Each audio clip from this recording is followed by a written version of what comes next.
Je vais accueillir maintenant le professeur René Roussillon. Vous êtes psychanalyste, vous êtes comme monsieur Jacques-André professeur de psychopathologie, mais vous c'est à l'université Lyon 2. Et comme monsieur André, vous avez écrit de très nombreux ouvrages, dont l'un a un titre qui m'a intrigué, le transitionnel, le sexuel et la réflexivité.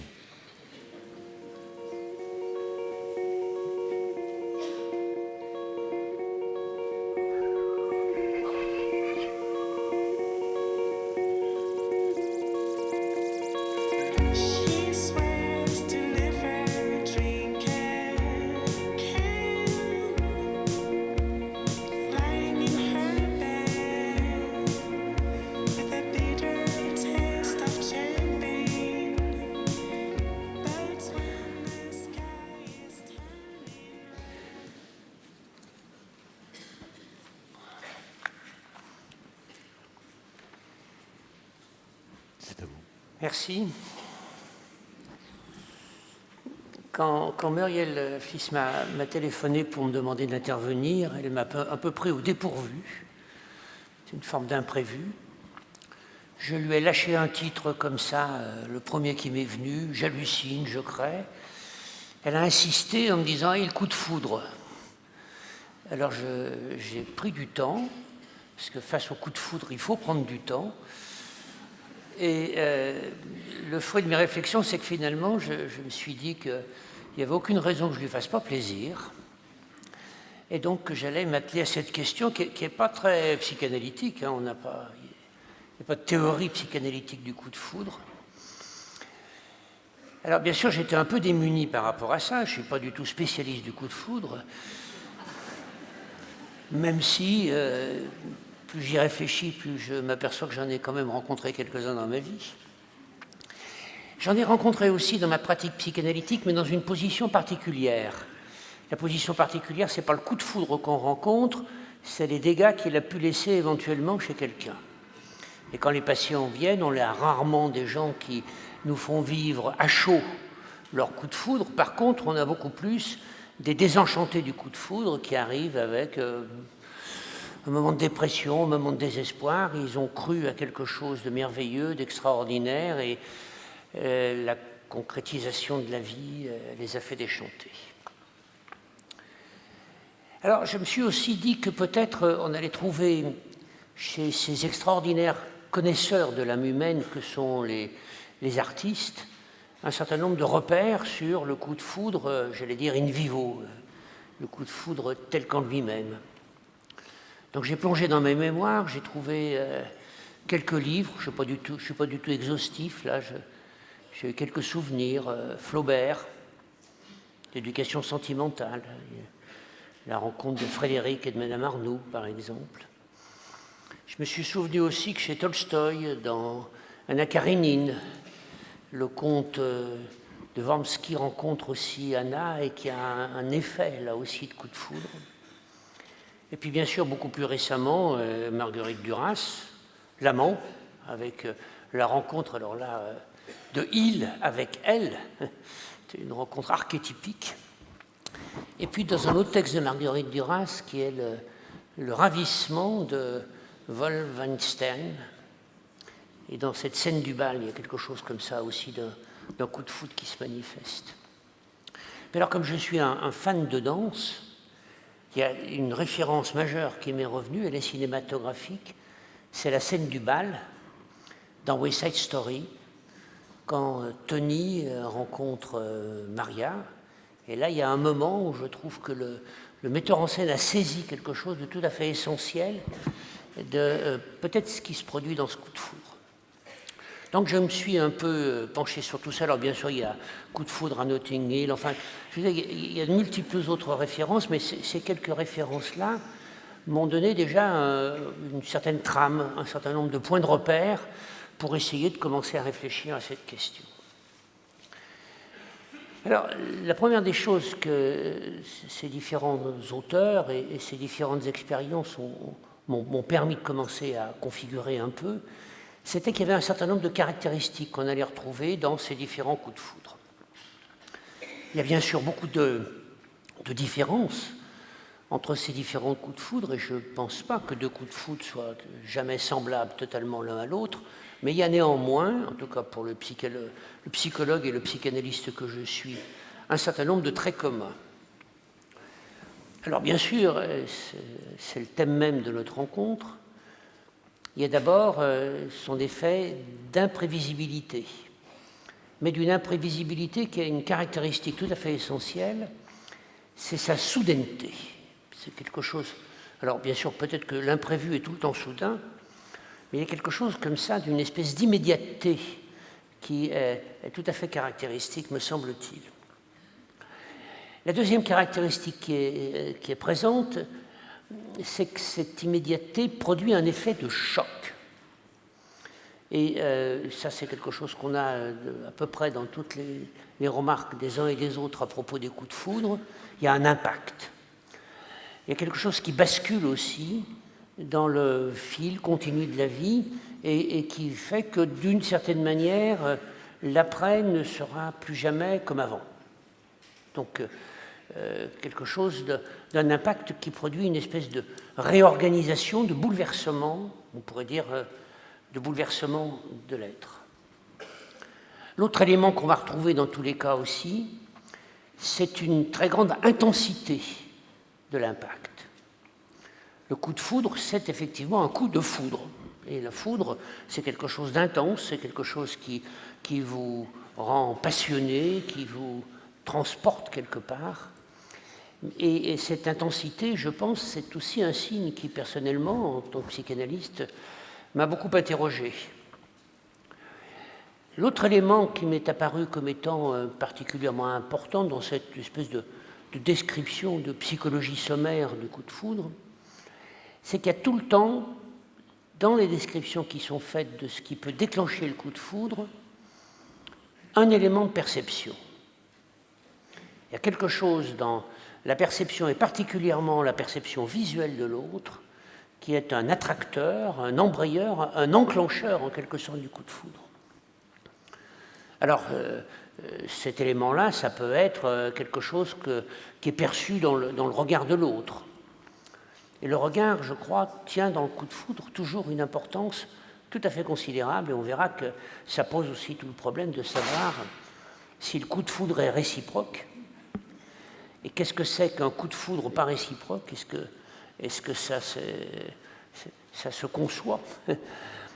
Et qu'est-ce qui se passe quand c'est réciproque ? Qu'est-ce qui se passe dans cet échange du regard ? Mais si le regard est toujours présent, il y a d'autres éléments perceptifs. Par exemple, dans l'amant, il voit elle, et ce qu'il voit de elle, c'est un chapeau.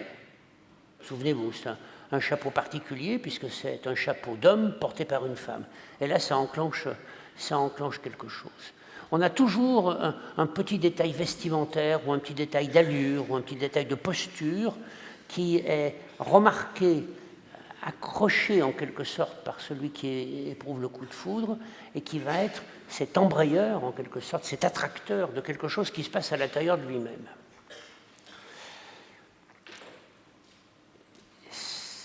Ça, c'est quelque chose qui me paraît tout à fait important, parce que ce qu'on va voir apparaître petit à petit, c'est que cet embrayeur, cet attracteur, va avoir des effets sur des impacts sur le sujet qui vont le transporter dans un autre temps, peut-être dans un hors-temps, qui vont transporter ailleurs, qui vont enclencher toute cette série de bouleversements qu'il y a.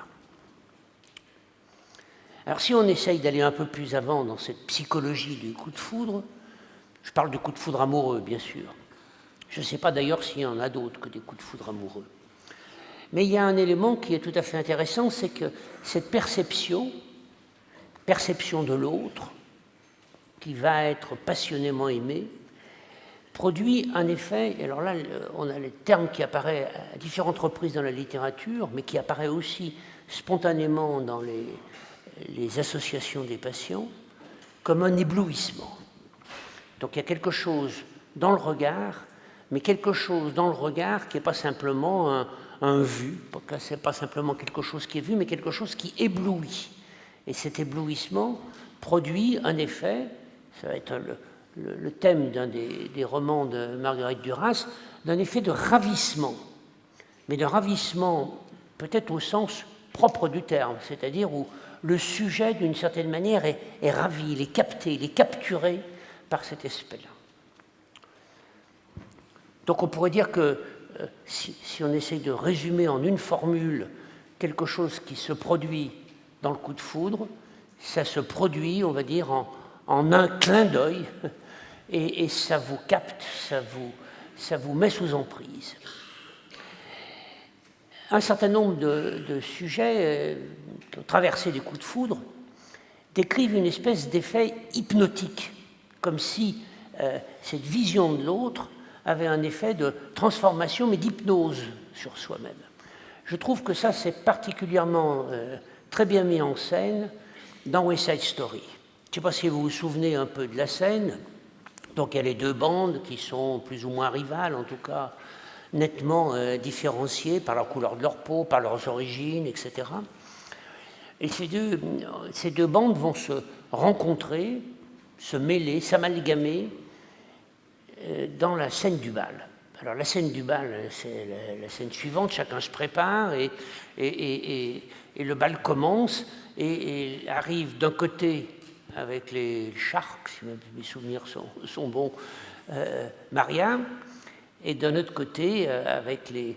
Alors c'est les Polacs, les Polonais, je ne sais plus comment ils s'appellent d'ailleurs dans West Side Story, mais avec le représentant particulier, Lex, toujours là, présent comme une figure de référence, un peu perdu mais néanmoins figure tutélaire, un grand frère, hein, comme on dirait maintenant, et qui est Tony. Ils arrivent dans le bal bat son plein, il y a de la musique, il y a du mouvement, etc. Et puis d'un seul coup, il y a la rencontre du regard de l'une avec le regard de l'autre, ou du regard de l'autre avec le regard de l'une. Et d'un seul coup, alors là, souvenez-vous de la scène pour ceux qui ont West Side Story en tête, d'un seul coup, tout change. La musique s'estompe, disparaît. D'une certaine manière, tout le contexte, et je crois que c'est tout à fait essentiel, tout le contexte s'estompe aussi. Il y a un spot lumineux sur Maria, il y a un spot lumineux sur Tony, et puis il y a cet échange de regards dans lequel le regard de l'un regarde le regard de l'autre, qui brille, qui a un côté émerveillé de cette rencontre des deux regards. Alors c'est ce lien d'émerveillement qu'il y a dans le coup de foudre me paraît être un élément qui est tout à fait important. Je ne sais pas si vous vous souvenez aussi, mais il y a donc une espèce de suspension du temps, il y a aussi une espèce de suspension de la motricité. D'un seul coup, alors qu'il y a beaucoup de mouvements, les gens dansent, ils s'agitent de tous les côtés, il y a quelque chose qui est considérablement ralenti, comme si effectivement le temps s'arrêtait et la motricité s'arrêtait aussi. Alors peut-être que ces caractéristiques-là, ça peut nous donner quelques indications. Je vais me risquer tout à l'heure à proposer quelques idées d'un modèle éventuellement de ce qui se passe dans les profondeurs de l'âme humaine concernant les coups de foudre. J'y vais avec prudence, parce que je crois qu'il y a dans le coup de foudre, mais dans l'amour aussi, peut-être sans doute dans le désir humain aussi, enfin, pas dans le désir humain en général, mais dans le fait que le désir humain se porte particulièrement sur telle personne singulière, je crois qu'il y a quelque chose de profondément énigmatique.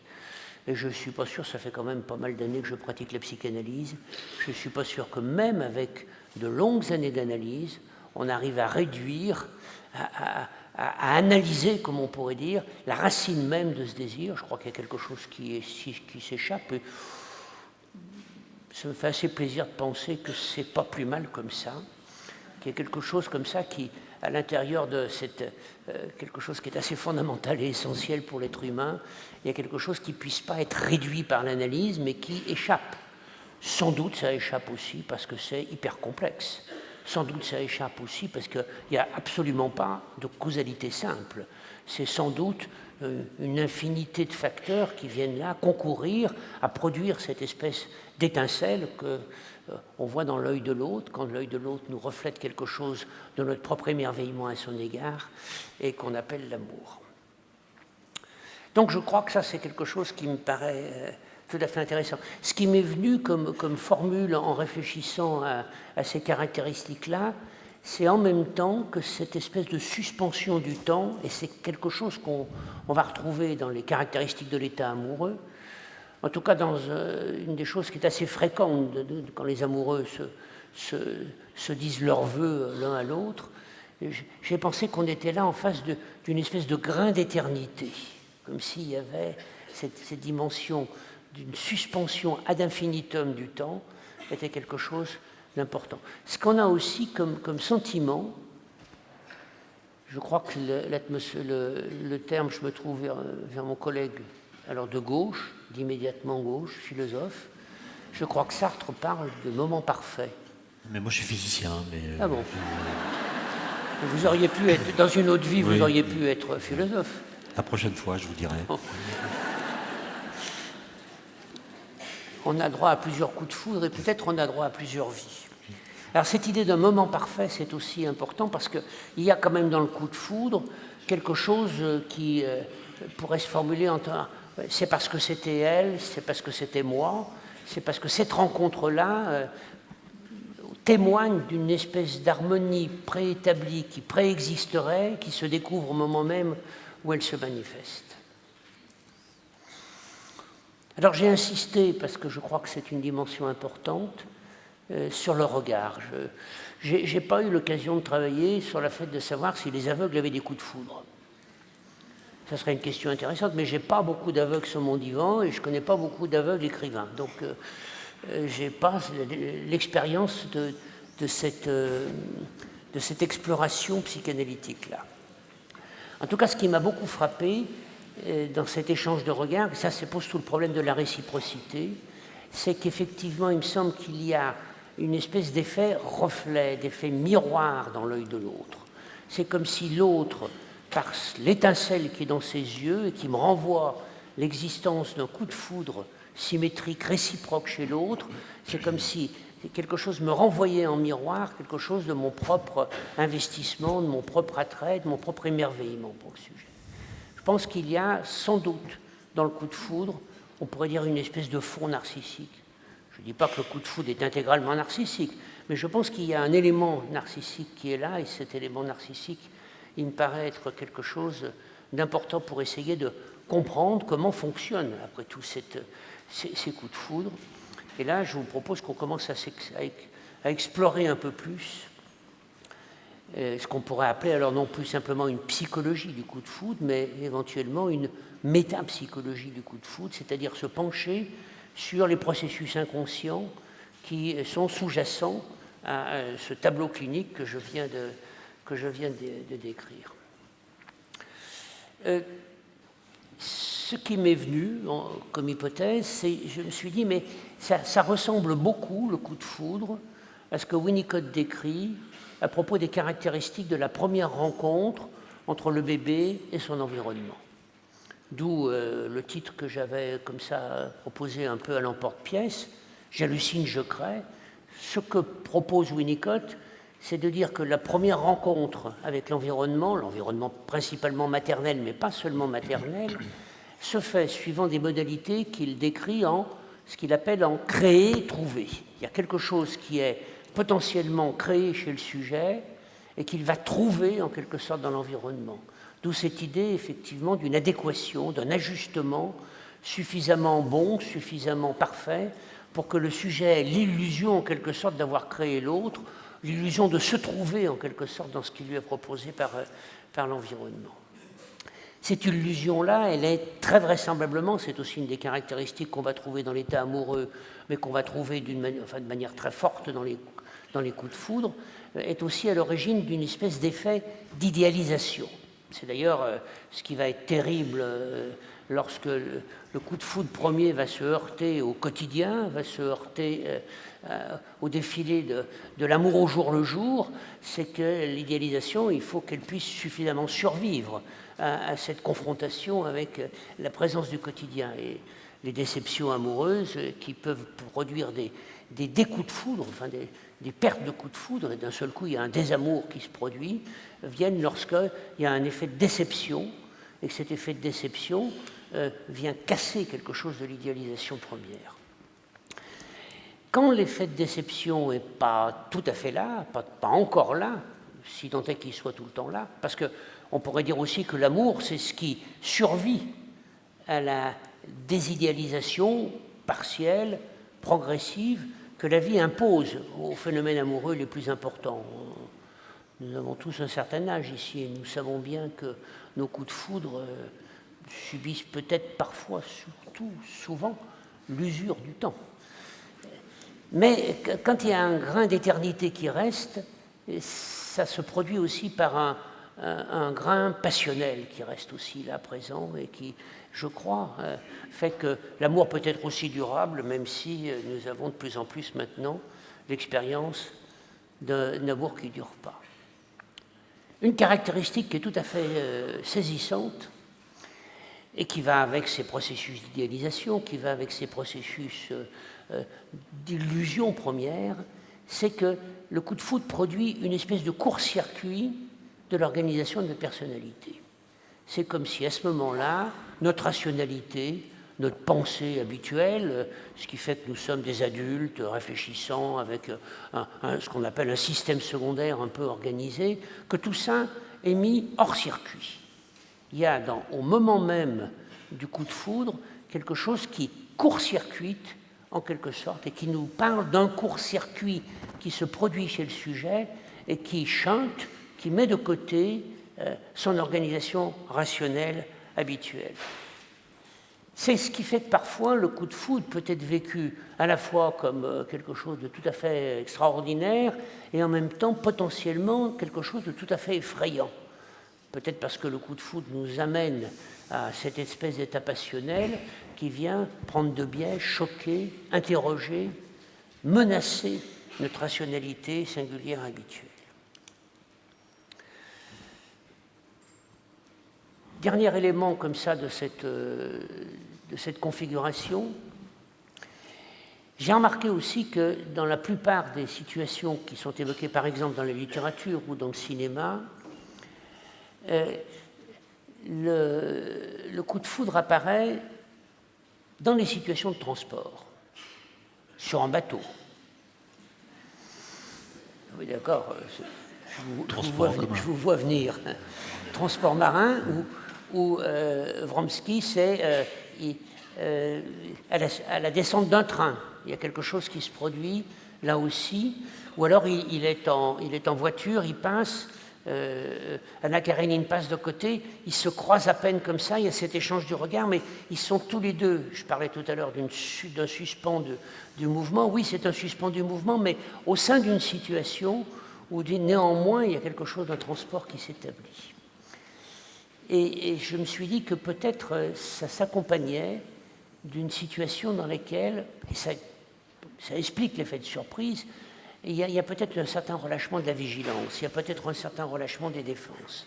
Quelque chose qui laisse la possibilité que quelque chose surgisse du fond de soi. Dernière chose que je voudrais dire avant de rentrer dans 2-3 détails pour finir, c'est que finalement, je me suis dit que peut-être il y avait, donc je remercie Muriel de m'avoir invité à réfléchir là-dessus, peut-être parce que le coup de foudre, ça nous renseigne sur quelque chose d'un certain fond de l'amour. Et même si tous les amours ne surgissent pas d'un coup de foudre, même si d'une certaine manière notre rationalité participe à notre sentiment amoureux, peut-être qu'il y a quelque chose d'une espèce de grain de folie dans l'amour qui a à voir avec le grain d'éternité dont je parlais tout à l'heure et qui a à voir avec un élément de coup de foudre. Alors après, en quelques mots et en 2-3 minutes, comment est-ce qu'on peut métapsychologiser tout ça ? L'ensemble des éléments que j'ai configurés, c'est-à-dire une relation avec un élément narcissique, une espèce de suspension du temps, une espèce de suspension du concept, du contexte, cette espèce de lien, ce qui a été décrit comme des liens d'émerveillement, fait quand même beaucoup penser, je l'ai évoqué aussi avec Winnicott, aux expériences les plus précoces. Peut-être que les expériences les plus précoces, notre rencontre première Ça a été décrit par un psychanalyste anglais qui parle alors, il ne parle pas de lien d'émerveillement, mais il parle de l'émotion esthétique première, en disant que peut-être la source du beau viendrait du fait que le bébé découvre dans les yeux de sa mère, dans les yeux de son père, dans les yeux des humains de son environnement primitif, il découvre dans ces yeux-là quelque chose qui va l'émerveiller et lui renvoyer à une question peut-être sur lui-même. Est-ce que c'est aussi beau à l'intérieur de moi que cette espèce d'extraordinaire chose que je découvre principalement dans le regard des autres? Alors moi, je ferais volontiers l'hypothèse que dans tout phénomène amoureux, dans tout coup de foudre, il y a le retour ou l'émergence de quelque chose qui n'a jamais eu lieu et qui aurait potentiellement pu avoir lieu si les liens d'émerveillement s'étaient bien déroulés, mais comme la plupart du temps ça se déroule quand même pas trop mal, qui serait le retour de ces expériences premières que nous avons plus ou moins bien intégrées, qui sont restées quand même avec leur impact parfois un peu traumatique à l'intérieur de nous, qui sont restées comme tapis dans un coin de notre vie psychique et qui profitent d'une situation donnée pour venir se prendre en masse dans l'actualité, dans la relation perceptive avec un sujet qui appelle, qui attracte quelque chose de cette expérience première. Ce qui veut dire que je ferai volontiers l'hypothèse que nous avons là la coïncidence entre un processus de type hallucinatoire, un grain d'hallucination qui est là, qui fait que nous hallucinons et que nous rendons présent quelque chose d'une expérience hors temps. Le temps du bébé a une particularité, c'est que c'est un temps hors temps, c'est un temps de tous les temps. C'est un temps qui n'est pas inscrit dans la temporalité. La temporalité, nous l'inscrivons quand nous avons un mois organisé, quand nous avons notre inscription de notre expérience dans la temporalité. Ce n'est pas le cas du bébé. Le bébé vit dans une espèce de hors-temps, dans une espèce de tout de suite ou jamais, mais dans une espèce d'éternité aussi potentielle. Ça se voit bien dans les états traumatiques, qui sont des états dans lesquels l'enfant a l'impression que ça n'aura jamais de fin. Donc, mais ça a aussi le côté positif, c'est aussi que parfois les expériences de félicité, nous pouvons aussi les imaginer comme étant sans fin. Donc quelque chose d'une expérience comme ça, qui restait en quelque sorte en stase à l'intérieur de nous-mêmes, restait sous la forme de traces, se prend au moment d'un attracteur perceptif porté par un autre sujet, porté peut-être par le reflet de son regard, se prend en masse dans une situation donnée. Et il me semble que le coup de foudre se produit lorsqu'il y a cette coïncidence, en quelque sorte, d'un élément perceptif qui attracte quelque chose d'une expérience passée et de l'actualisation hallucinatoire de cette expérience-là. Voilà, j'en ai terminé avec l'essentiel de ce que je voulais vous dire. Peut-être pour insister quand même à la fin sur le fait que peut-être ça, c'est aussi le fond de tout amour, même si nos amours habituels ne sont pas tout le temps uniquement sous le signe du coup de foudre ou sous le signe de l'envahissement par l'hallucination et la passion. Merci. Voilà, j'ai fini. Merci.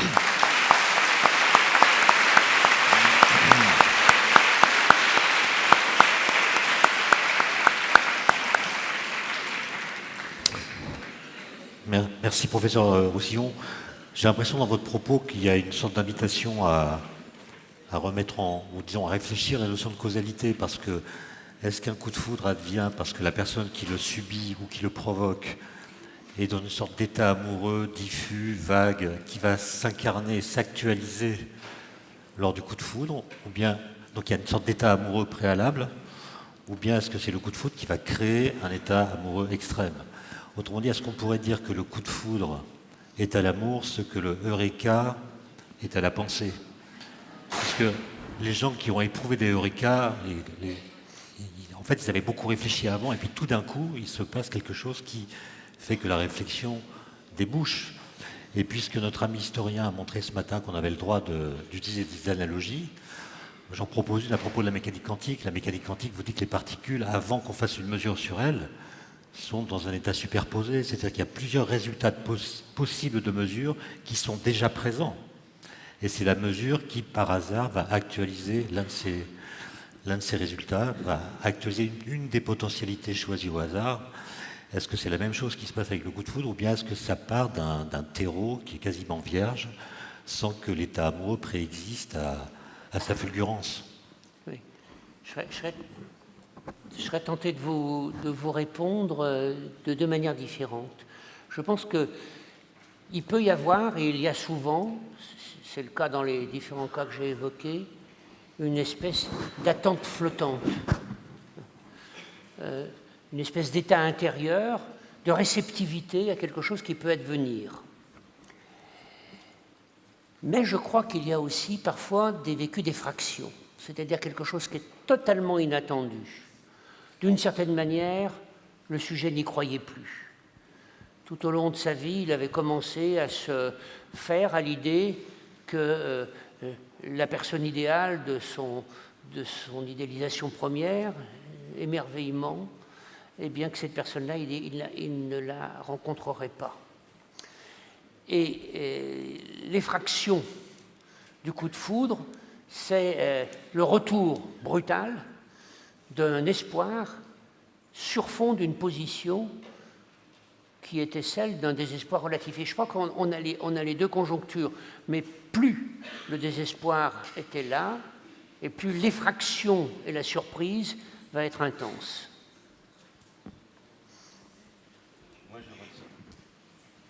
Ça marche? Oui, ça marche. Oui, je retiens que deux choses, mais il y en a beaucoup plus, bien sûr, dans ce que vous avez dit. La première, c'est les dangers des transports en commun. Je suis un peu embêté parce que j'ai un avion à prendre. Et vive la randonnée. On ne sait pas les imprévus. Et peut-être, non, plus sérieusement, peut-être parce que dans le voyage, on est ailleurs. Et c'est peut-être l'ouverture de l'ailleurs qui fait qu'il y a des rencontres qui sont possibles. Et du coup, on comprend mieux que les voyages forment la jeunesse. L'entrée dans la relation par le coup de foudre, qui, vous l'avez bien dit, n'est pas toujours présente. Et qu'en est-il de la sortie ?